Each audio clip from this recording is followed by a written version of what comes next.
E cadê o projeto da dosimetria? O que Alexandre de Moraes fez? Deu um golpe. Alexandre de Moraes deu um golpe. Porque a lei foi aprovada, Lula vetou, o Congresso Nacional, na Câmara e no Senado, com a votação acachapante, gigantesca a votação, para derrubar o veto do Lula. Passa-se o prazo lá, regimental, o Lula não sanciona o projeto é promulgado pelo presidente do Congresso Nacional. E o que Alexandre de Moraes faz? Ele próprio, sozinho, na prática, revogou a lei da dosimetria. Ou suspendeu, melhor dizendo. Parece um jogo combinado, só parece, tá, gente? Não tô querendo afirmar nada. Só parece que é um jogo combinado. Um partido de esquerda entra com uma ação de inconstitucionalidade no Supremo e, ao invés de essa ação ser julgada, ou quando ela for julgada, para dizer se é constitucional ou não, a lei da dosimetria, que é estranho, né, gente? Como é que vai ser inconstitucional uma lei que o próprio ministro Supremo fez? Ele é que autorizou a redação pro relator lá para que fosse levada à plenária aprovada daquele jeito, com aquele texto. Ele simplesmente fala o seguinte, olha, tem muitos pedidos aqui chegando do pessoal do 8 de janeiro para mim, vamos fazer o seguinte, vou suspender a lei, porque pode ser que lá na frente, quando aquela ação de inconstitucionalidade for julgada no Supremo, se a lei for julgada inconstitucional, eu vou ter que refazer tudo de novo, então vou esperar. Olha que maluquice. Na prática, ele declarou inconstitucional essa lei. Ele suspendeu os efeitos dela monocraticamente, que é um absurdo. Atropelando todo o Congresso Nacional. E aí, cadê o Congresso reagindo? Os diversos crimes de responsabilidade que Alexandre de Moraes cometeu ao longo desse tempo inteiro, infringindo a Lei 1079, que é a lei de impeachment de ministro do Supremo. E os pedidos de impeachment ficam engavetados no Senado. Depois não sabem por que é que impeachment de ministro virou tema principal de eleições desse ano. Grande parte dos eleitores só votará em candidatos ao Senado comprometidos com o impeachment de Alexandre de Moraes. Isso é antidemocrático? Não. Isso é culpa da direita? Não. Isso é culpa de quem? De Alexandre de Moraes, das suas decisões, da sua falta de sensibilidade. Eu diria até da sua insanidade, que não tem limites. A maldade dele não tem limites. E aí, eu faço a leitura de uma carta, escrita pelo presidente Bolsonaro, repito, a 5ª carta, aí um deputado do PT entra com uma ação para Alexandre de Moraes para ele fazer isso. Só quero achar que é um jogo combinado, gente, não quero afirmar, não. Tá parecendo um jogo combinado. Isso é democracia onde? E Alexandre, que já teve seus dias de glória antes de se tornar tóxico, teve que assistir a mídia dizer que ele se passa tanto que se tornou o novo camisa 10 do bolsonarismo. Tipo, foi bem mais ou menos isso. Olha só, o grande cabo eleitoral que Alexandre de Moraes deu a Flávio Bolsonaro. A decisão do ministro do STF reforça o discurso de perseguição do bolsonarismo e devolve ao senador um dos principais ativos políticos da direita. Parabéns, Xande! Janja não teria feito melhor. Mas o dia de ontem deixou muitas pistas no ar do porquê Xande tinha que meter os pés pelas mãos. E na dúvida se você pegou ou não o que rolou, separa a pipoca, fica confortável e deixa de atualizar.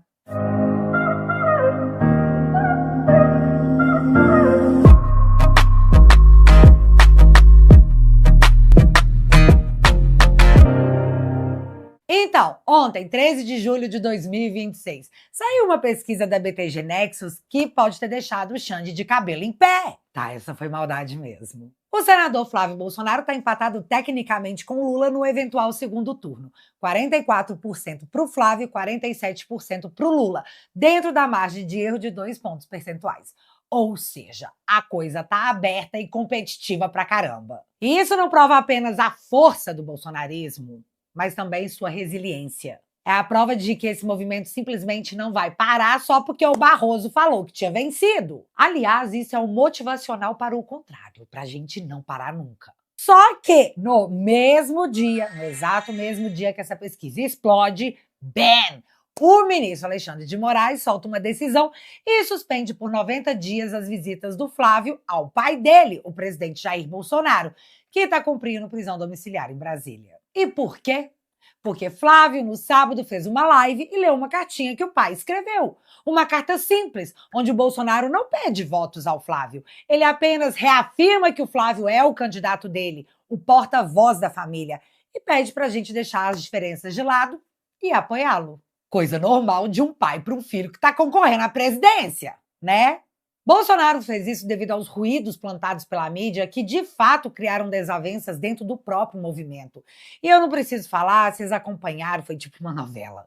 E então, como líder de massas que ele realmente é, ele foi lá e botou ordem na bagaça e precisou de uma folha A4 para isso. Só que de forma conveniente, atendendo a uma provocação feita pelo próprio PT, o Alexandre entendeu que essa carta foi desvio de finalidade da visita, que o Flávio usou o direito de ir ver o pai para pegar uma carta e divulgar nas redes. E ainda mandou apurar se isso configura propaganda eleitoral antecipada e deu 48 horas para a defesa explicar se o presidente sabia que a carta seria divulgada. Parece que os caras não têm uma pia de louça para lavar. Mas a intenção do Xande, na minha humilde opinião, era apenas uma: tocar o medo mesmo. E, gente, eu sei que o Xande já fez muita coisa considerada absurda que acabou passando batido. Mas tem alguém achando isso que rolou normal? Porque o que aconteceria se o Flávio saísse da casa do presidente e lesse a carta para os jornalistas, que o filmariam e, na sequência, jogariam a filmagem na internet? Aliás, como o Flávio bem disse, essa sequer foi a primeira carta escrita e divulgada pelo presidente Bolsonaro. Então, por que agora? Tá, que eu vou ficar no campo das coincidências enormes, gigantes, da pesquisa do BTG mostrar o Flávio colado no Lula, se recuperando, e no mesmo dia cortar a comunicação dele com o pai, o maior líder da direita no Brasil. Parece até que alguém ficou com medo da influência do Bolsonaro bem na hora que o filho dele está subindo. Mas só parece. Flávio é senador e pré-candidato a presidente. Ele está na ativa fazendo campanha. E o pai dele, mesmo preso em casa, continua sendo o maior referencial da direita brasileira. Cortar a comunicação entre os dois durante o período mais quente da campanha não é apenas uma punição individual. Isso é enfraquecer a articulação política no meio do jogo. Vocês entendem que após essa decisão, o Flávio só vai poder falar com o pai, o presidente Bolsonaro, depois do primeiro turno das eleições? O principal nome da direita está impedido de se aconselhar com o maior líder do campo dele. E se você achou que isso tudo foi uma coincidência de data, eu não achei. Essa manobra do Alexandre não encontra respaldo nem dentro da sua própria decisão. E eu posso provar. Presta atenção. Bolsonaro não está submetido a uma pena de silêncio, diz especialista em direito eleitoral. E na matéria ele deixa claro que o Bolsonaro tem todo o direito de se comunicar por cartas e que isso não representa qualquer infração ao processo legal em curso. Vale lembrar que quando o Lula estava preso e recebeu a visita do Kronsky, ele teria intermediado uma ligação do próprio Lula com Jeffrey Epstein. Porque, galera, vocês entendem que enquanto o Lula estava preso, ele estava conversando com o Epstein no celular? E eu sei que eu poderia mostrar as inúmeras cartas que o Lula escreveu, ou as postagens em seu Twitter que continuava ativo, ou até mesmo os jornais que noticiavam que o Lula comandava a campanha de dentro de sua cela. Eu poderia, mas eu achei muito mais legal mencionar essa parada aí com o Epstein, porque foi bizarra. Mas voltando na matéria da CNN com a análise lá do especialista, olha esse trecho que insano. Abre aspas. O especialista ressaltou que o próprio autor da decisão, no caso o próprio Alexandre, reconhece em seu texto que o direito de visita está previsto em lei. Para o especialista, isso torna a medida ainda mais questionável. Fecha aspas. Ou seja, o Alexandre sabe que está violando um direito, mas mesmo assim ele faz, porque ele sabe que ninguém vai fazer nada a respeito.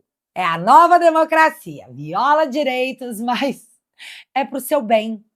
Entenda. Só que, gente, dessa vez não ficou barato pro Alexandre, não. O que vem a seguir mostra que, após o contrato de 129 milhões com o Vorcaro, até o espírito de equipe parece ter desaparecido, porque nem os próprios ministros estão comprando essa história toda. A ala do STF vê erro de Moraes ao questionar a carta de Bolsonaro lida por Flávio. Pera, deixa eu explicar melhor. Ministros do STF veem exagero de Moraes em decisão sobre carta de Bolsonaro. Sob reserva, até mesmo nomes da ala mais alinhada ao ministro fazem críticas. A avaliação é que Moraes comete erro estratégico. Pois é, nem os brothers conseguiram comprar esse BO que é gostar de você! Alexandre, o homem-lei. Aí a galera começa a levantar, por motivos óbvios, a questão central. Seria isso uma interferência eleitoral? Porque, primeiro, a pesquisa BTG Nexus mostrou o empate técnico, Flávio colado no Lula. Isso significa que o nome do Bolsonaro está competitivo de verdade. A direita tem chance real de voltar para o segundo turno mega forte e chutar a bunda do Lula. No mesmo dia, corta-se a comunicação entre Flávio e o pai por 90 dias. O pai, que sempre disse que queria ver a direita forte, que sempre articulou, que tem influência enorme no eleitorado. O Flávio, que é o herdeiro político natural nesse momento, fica sem poder discutir as estratégias com o principal nome da direita, Jair Bolsonaro. Seguindo, a carta do Bolsonaro era só apoio político, não era crime, não era ofensa, era um pai dizendo: eu apoio meu filho, o apoiem também. E por fim, o timing. Estamos em julho, eleições em outubro. 90 dias de proibição cai bem no meio da campanha. E não é uma punição leve, é cortar a ligação direta com o principal articulador da direita, bem quando o jogo está ameaçando virar. Tá claro para todo mundo, interferência nas eleições. A primeira turma do Supremo Tribunal Federal já está criando precedente para ser uma espécie de bypass do TSE.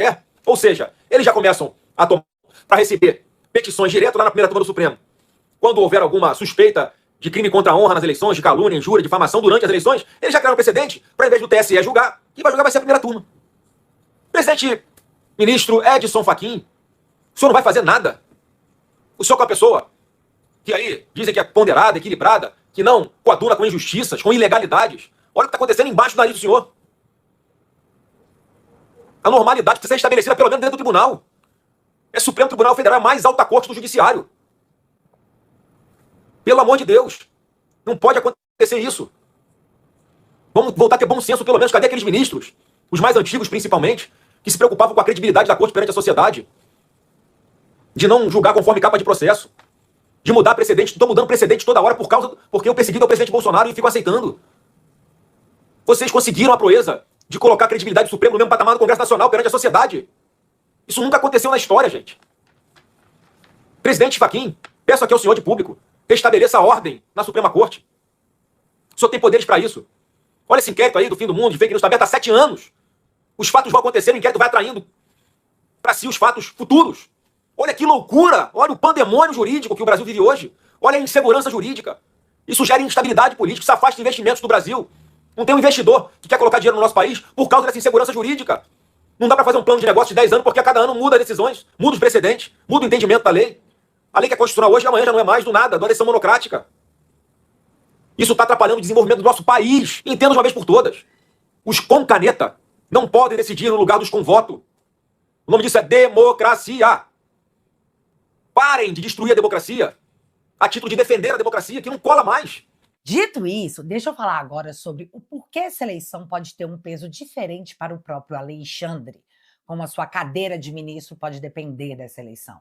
Bolsonaro sempre disse que queria maioria no Senado. Ele sempre falou isso abertamente. E por quê? Porque o Senado é quem pode abrir processo de impeachment contra ministros do STF. E qual o comprometimento político que a direita bolsonarista exige de um candidato ao Senado para que ele receba o nosso voto? O impeachment do Alexandre de Moraes. Se a direita conseguir maioria no Senado na próxima eleição, o Moraes e outros ministros que estão sendo criticados por censura, por decisões monocráticas, por perseguição, podem cair. O impeachment é um instrumento constitucional e o povo, através dos senadores, pode usar. Agora pensa comigo. Se o Flávio está forte nas pesquisas, se ele tem o apoio do pai, que é o maior líder da direita, isso significa que a direita pode se organizar melhor. Aliás, a próxima carta prometida por Bolsonaro seria com as indicações dos nomes ao Senado. Seria tipo a escalação do time que deveríamos levar para a Copa com a promessa de nos trazerem o troféu. A queda do ditador. E esse fuzuê que não encontra respaldo em ninguém por conta da carta do Bolsonaro pode o intimidar a escrever outra carta com os nomes dos indicados ao Senado. Flávio, impossibilitado de conversar com o pai, pode ter dificuldade na organização desses nomes. Aí pode atrapalhar um pouco os nossos planos, né? Que seria ótimo pro Alexandre. Então, gente, será que é coincidência? Ou será que é só autoproteção? Não deixe o Bolsonaro ajudar o Flávio a montar a maioria no Senado, porque senão eu vou ter que virar CLT. E galera, eu não tô afirmando que é isso. Eu tô dizendo que é suco de coincidência. E uma possibilidade até que plausível, porque se eu tivesse no lugar do Xande, eu ia estar com um brioco tão apertado a ponto de segurar o peido para não explodir. O povão não é burro, o povão vê. E o apoio que está explodindo nas redes nesse momento, principalmente após essa decisão do Xande, mostra exatamente isso. Que o povo não é otário. Porque as coisas vão mudar, gente. Pode ter certeza. A gente vai resgatar esse Brasil. A gente vai honrar o presidente Bolsonaro e todos os perseguidos do Rio de Janeiro. E o presidente Bolsonaro é quem vai colocar a faixa de presidente em mim em janeiro do ano que vem. Anota aí. Vocês vão ver essa cena. Em nome de Jesus, vocês vão ver essa cena. Você que está me assistindo aí, você tem um plano para sair da pobreza? Eu tenho um plano para tirar você da pobreza. Eu tenho um plano para tirar você da pobreza. Porque eu quero que você seja rico. Eu quero que você tenha a sua própria empresa.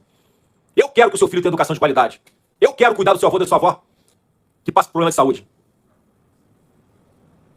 A gente vai arrumar esse país junto.